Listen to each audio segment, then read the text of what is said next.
வணக்கம். இயற்கையின் உணவே மருந்து. இங்கே பாருங்கள் ஃப்ரெண்ட்ஸ், சுண்டைக்காய் எவ்வளோ ஃப்ரெஷ்ஷாக இருக்குது. ஃபுல் அண்ட் ஃபுல் ஆர்கானிக், மருந்தே தெளிக்காத இயற்கையின் உணவு. Full and full organic. நிறைய பிஞ்சு இருக்குது, நிறைய பூ பூத்துருக்கு, நிறைய காய் இருக்குது. இதை தான் இன்றைக்கி நம்ம சமைக்க போகிறோம். இன்றைக்கி பார்த்திங்கன்னா இது தேவையான பொருட்கள் பார்த்துக்கலாம்.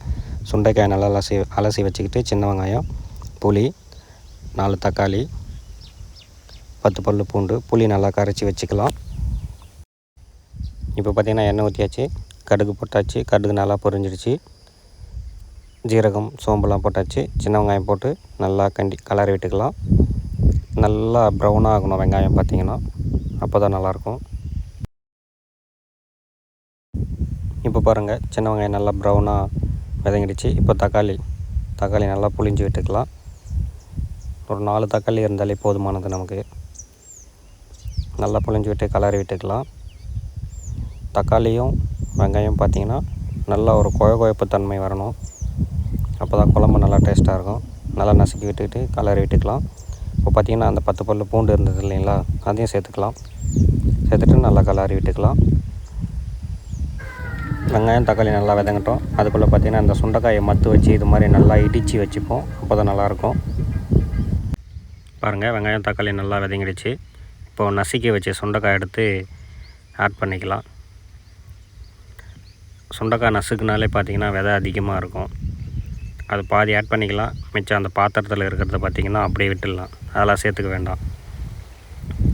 ஆட் பண்ண சுண்டைக்காவை நல்லா கலரி வச்சுக்கலாம். நல்லா ஹீட் ஆகட்டும். நல்லா ஹீட் ஆகிற வரைக்கும் கலரி விட்டுக்கலாம். இப்போது தேவையான அளவுக்கு நம்ம சால்ட் ஆட் பண்ணிக்கலாம். இப்போது தேவையான அளவுக்கு மிளகாய் தூளும் ஆட் பண்ணிக்கலாம். மிளகாய் தூள் ஆட் பண்ணோடனே இப்போ நம்ம தேவையான அளவுக்கு 1 லிட்டர் அளவுக்கு தண்ணி ஊற்றிக்கலாம்.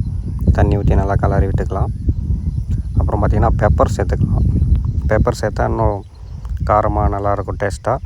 ஒரு 20 மிளகு நசுக்கி போட்டுக்கலாம். மிளகு பார்த்திங்கன்னா நல்லா தூளாக நசுக்கி சேர்த்தாச்சு. ஒரு 5 நிமிஷத்துலேயே பார்த்திங்கன்னா குழம்பு நல்லா கொதிக்க ஆரம்பிச்சிடுச்சு. இப்போ பார்த்திங்கன்னா கரைச்சி வச்சுருக்க புளியை சேர்த்துக்கலாம். சிலர் புளி தேவையில்லைன்னா சேர்த்துக்க வேண்டாம். உங்களுக்கு எப்படி விருப்பமோ அப்படி எடுத்துக்கோங்க. புளி ஊற்றி பார்த்திங்கன்னா 10 நிமிஷம் குழம்பு நல்லா கொதிக்கணும். நல்லா கொதிச்சிடுச்சு. மண் சட்டியின் மகிமை பாருங்கள். அடுப்பை ஆஃப் பண்ணியாச்சு. அப்போது அந்த ஹீட்டு குறையல. இதுதான் மண் சட்டியின் மகிமை. ஓகே, குழம்பு ரெடி ஆகிடுச்சு. இப்போ நம்ம ஒயிட் ரைஸில் போட்டு டேஸ்ட் பண்ணுவோம். சும்மா சூப்பராக அருமையாக இருக்குங்க சுண்டைக்காய் குழம்பு.